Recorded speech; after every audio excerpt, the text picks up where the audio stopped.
우리 하나님 말씀 보도록 하겠습니다. 하나님 말씀 누가복음 1장 1절에서 25절까지 말씀입니다. 누가복음 1장 1절에서 25절까지 말씀을 제가 읽도록 하겠습니다. 우리 중에 이루어진 사실에 대하여 처음부터 목격자와 말씀에 일꾼된 자들이 전하여 준 그대로 내력을 저술하려고 붓을 든 사람이 많은지라. 그 모든 일을 근원부터 자세히 미루어 살핀 나도 데오빌로 각하에게 차례대로 써 보내는 것이 좋은 줄 알았노니 이는 각하가 알고 있는 바를 더 확실하게 하려 함이로라. 유대왕 헤롯 때의 아비야의 반열에 제사장 한 사람이 있었으니 이름은 사가랴요. 그의 아내는 아론의 자손이니 이름은 엘리사벳이라. 이 두 사람이 하나님 앞에 의인이니 주의 모든 계명과 규례대로 흠이 없이 행하더라. 엘리사벳이 잉태를 못하므로 그들에게 자식이 없고 두 사람의 나이가 많더라. 마침 사가랴가 그 반열의 차례대로 하나님 앞에서 제사장의 직무를 행할세. 제사장의 전례를 따라 제비를 뽑아 주의 성전에 들어가 분향하고 모든 백성은 그 분향하는 시간에 밖에서 기도하더니 주의 사자가 그에게 나타나 향단 우편에 선지라. 사가랴가 보고 놀라며 무서워하니 천사가 그에게 이르되 사가랴여 무서워하지 말라. 너의 간구함이 들린지라. 내 아내 엘리사벳이 내게 아들을 낳아 주리니 그 이름을 요한이라 하라. 너도 기뻐하고 즐거워할 것이요 많은 사람도 그의 태어남을 기뻐하리니 이는 그가 주 앞에 큰 자가 되며 포도주나 독한 술을 마시지 아니하며 모태로부터 성령의 충만함을 받아 이스라엘 자손을 주 곧 그들이 하나님께로 많이 돌아오게 하겠습니다. 그가 또 엘리야의 심령과 능력으로 주 앞에 먼저 와서 아버지의 마음을 자식에게 거스르는 자를 의인의 슬기에 돌아오게 하고 주를 위하여 세운 백성을 준비하리라. 사가랴가 천사에게 이르되 내가 이것을 어떻게 알리요? 내가 늙고 내 아내도 나이가 많으니이다. 천사가 대답하여 이르되 나는 하나님 앞에 서 있는 가브리엘이라.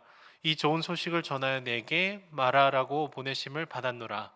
보라, 이 일이 되는 날까지 내가 말 못하는 자가 되어 능히 말을 못하리니 이는 내가 내 말을 믿지 아니함이거니와 때가 이르면 내 말이 이루어지리라 하더라. 백성이 사가랴를 기다리며 그가 성전 안에서 지체함을 이상히 여기더라. 그가 나와서 그들에게 말을 못하니 백성들이 그가 성전 안에서 환상을 본 줄 알았더라. 그가 몸짓으로 뜻을 표시하며 그냥 말 못하는 대로 있더니 그 직무의 날이 다 되매 집으로 돌아가니라.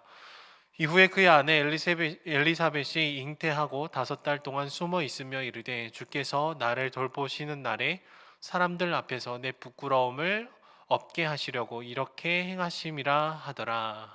아멘. 여러분 우리가 보는 예능 프로그램들을 보게 되면은요, 예전에는 방청객들이 굉장히 많이 있었습니다. 그래서 MC들이 나오고 뭐 여러 출연진들이 나오게 되면은 열렬한 환호와 박수를 보내주곤 했었습니다.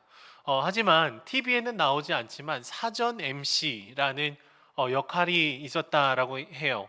그래서 방송이 들어가기 전에 이 현장의 분위기를 다 띄워놓고 MC들이 보다 편안하게 방송을 할 수 있도록 이렇게 준비시켜주는 역할을 했던 것이죠. 이 사전 MC들이 얼마나 이렇게 분위기를 달궈 놓는지에 따라서 그 날의 방송에 굉장히 큰 영향을 끼치곤 했다라고 얘기를 들었습니다. 그래서 우리는 방송에 나오지 않으니까 뭐 얼굴도 모르고 이름도 잘 모르지만 이 방송국 내에서는 굉장히 중요한 역할을 맡고 있었던 것이죠. 여러분 누가복음의 시작은 예수님에 대한 이야기로 시작이 되는 것이 아니라 세례 요한에 대한 이야기로 시작이 되고 있습니다. 세례 요한은 이스라엘 백성들이 메시아이신 예수 그리스도를 맞이할 수 있는 준비하는 자로 부르심을 받은 사람입니다. 예수님이 이 땅에 오셨을 때 하나님의 자녀들이 예수님 앞에 응답할 준비가 되어 있어야 되는데 이것을 계속해서 준비해주는 역할을 세례 요한이 한다라는 거예요.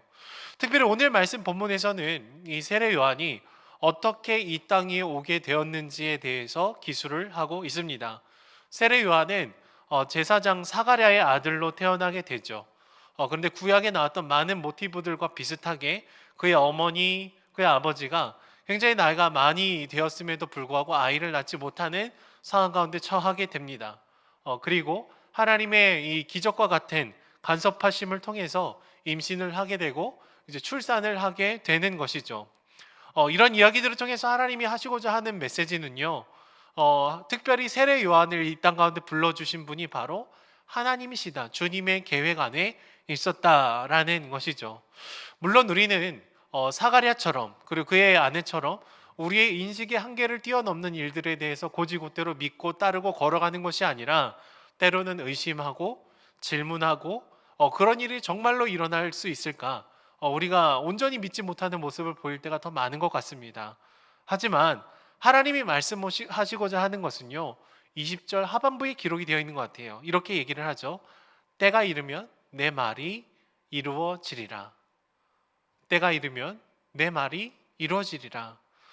여러분, 우리는요, 하나님의 행하심을 늘 믿고 따르고 기다리기보다 믿지 못하고 불안해하고 두려워할 때가 더 많았던 존재 드릴 때가 많은 것 같습니다. 그래서 사실 하나님이 아닌 다른 것들을 우리 삶에 준비하고 그것 안에서 안정감을 취하려고 할 때가 굉장히 많이 있죠. 분명히 하나님의 말씀이 있었음에도 불구하고 위로의 말씀이 있었음에도 불구하고 우리는 우리 상황에 우리 현실에 갇혀서 생각하고 살아갈 때가 많이 있는 것 같습니다. 하지만 여러분, 하나님은요, 우리의 이러한 한계를 뛰어넘으시면서 주님의 일들을 성취해 가십니다.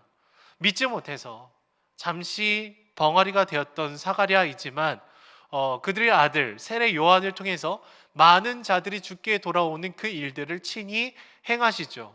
하나님이 하나님의 때에 하나님의 방법으로 주님의 놀라우신 일들을 성취해 가시더라라는 것입니다. 때가 이르면 주님의 말씀이 이루어지는 것입니다. 특별히 누가복음의 이 서론격에 해당하는 1장 1절 말씀에도 보면은요, 비슷한 메시지가 담겨 있습니다. 1절은 이렇게 시작이 되죠. 우리 중에 이루어진 사실에 대하여. 여기서 이루어진 사실들이라는 표현은요, 하나님이 이미 이루신 일들을 강조를 하고 있습니다. 비록 주어가 기록이 되어 있지 않지만 수동태로 기록이 되어 있지만 하나님께서 이미 이루신 일이다라고 얘기를 하는 거예요. 주어로는 드러나 있지 않습니다. 하나님이 이루셨다 이렇게 기록이 되어 있지 않습니다. 그런데 이 문장을 자세히 살펴보면은 하나님이 이미 우리 삶에 이루어 주신 일들에 대해서 우리가 정리를 하고 있다, 기록을 하고 있다 라고 얘기를 하고 있습니다. 이것이 바로 누가복음의 서론인 것이죠. 여러분, 우리 삶에도 그렇지 않습니까? 우리 삶에도요, 하나님이 눈에 보이시지 않는 것 같지만 이루어 주신 일들, 또 이루어 가고 계신 일들이 분명히 있습니다. 비록 우리 시야가 그렇게 좋지 않아서 하나님이 어떤 일들을 친히 행하시는가를 잘 알지 못하고 인식하지 못할 때가 참 많지만 분명히 하나님께서 우리 삶에 당신의 일들을 이루어 가신 경험들이 조금씩 다 있는 것이죠. 그런데 그것이 다 눈에 보이지 않을 때가 많았습니다. 다 느껴지지 않을 때도 많았죠. 시간을 지나서 뒤를 보니까 하나님이 하나님의 때에 하나님의 말씀을 이뤄주셨구나. 정말로 주님의 말씀을 붙들면서 살아가는 것이 우리 삶의 가장 큰 유익이구나라는 것을 저희가 뒤늦게 알게 되는 것입니다. 지금 하나님께서는요, 이스라엘 백성들과 온 인류를 구원하기 위한 여러 사건들을 지금 성취해 가고 있으신 것이죠. 먼저는 세례 요한을 보내시면서 예수님이 오실 그 길을 준비하도록 하셨고, 또 뒤에 누가복음의 말씀들을 계속해서 살펴보시면 예수님을 보내심을 통해서 이스라엘 백성들뿐만 아니라 온 인류를 구원해 주시는 놀라운 일들을 시작하시더라라는 거예요. 여러분, 오늘 말씀의 본문은 그냥 오랫동안 아이를 갖지 못했던 한 가정이 아이를 갖게 되었다, 주님께서 행해 주셨다라는 것을 얘기할 뿐만 아니라 이스라엘이 온 열방이 주님께로 돌아오는 그 출발점을 지금 그려내고 있다라는 사실을 저희가 기억을 해야 됩니다. 그러니까 아이가 태어나는 이 일 더하기 하나님의 놀라우신 행하심이 계속해서 출발되고 있는 것이죠. 여러분, 어떻습니까? 오늘을 살아가는 우리 현실이 늘 쉽지는 않죠. 특별히 2020년은 코로나로 인해서 참 힘들고 어려운 시절들을 저희가 보냈고요. 2021년 1월 1일 새해를 맞이했지만 여전히 그 코로나의 그 위협은 더 강해지는 것 같습니다. 날마다 하나님께서 보이시게 내 손을 붙들어 주시고 위로해 주시고 함께 해 주시는 것이 느껴지면 참 좋겠지만, 때로는 그런 것이 느껴지지 않는 순간도 참으로 많은 것이죠. 하나님의 손길이 보이지 않고 느껴지지 않는 짙은 어둠 속을 저희가 통과해 나갈 때가 굉장히 많이 있는 것입니다. 새해가 밝았지만 그냥 나이만 한 살 더 먹은 것 같고, 뭐 이제 고3이 되는 우리 아이를 향한 걱정이 더 앞설 수도 있고, 여전히 우리 사업의 전망이 더 어두울 수도 있겠습니다. 하지만 오늘 말씀에 숨어 계시지만 분명히 계시는, 눈에 보이지 않지만 행하고 계시는 주님을 우리가 믿음의 눈으로 바라볼 수 있었으면 좋겠습니다. 때가 이르면 내 말이 이루어지리라. 이 가브리엘 천사를 통해서 주님의 그 말씀을 전해 주셨던 것처럼 우리가 하나님의 때를 기다리고 하나님의 행하심을 믿음의 눈으로 바라봐야 되는 것이죠. 다 느낄 수 없지만, 또 다 알 수 없지만, 여전히 하나님 나와 함께 하셔서 나를 결코 홀로 두지 않으신다는 그 고백을 드리면서 우리가 새해 첫날 이 새벽 기도를 주님 앞에 드리며 나아가기를 소망합니다. 그래서 오랜 고통 가운데 지냈지만 결국에는 엘리사벳이 주님이 나를 돌아보시는 그 날에 내 부끄러움을 없게 해 주셨습니다. 감사합니다. 그 고백을 드렸던 것처럼 우리의 삶 속에서도 하나님의 행하심이 드러나고 보여지고 경험되는 놀라운 새해가 되기를 소망합니다. 기도하겠습니다. 사랑해 주님 감사합니다. 2020년이 지나가고 2021년을 맞이하게 해주셔서 주님 감사합니다. 여전히 우리 삶을 돌아보면 하나님의 손길이 보이지 않을 때 있고 하나님의 손길이 느껴지지 않을 때도 참 많지만, 그러나 존재하시고 실제하시고 나와 함께 하시는 당신을 믿음의 눈으로 바라봅니다. 하나님의 때에 하나님의 일들이 성취되었던 것들을 바라보며 우리 삶에도 하나님의 계획하심이 계속해서 이루어지기를 주님 소망합니다.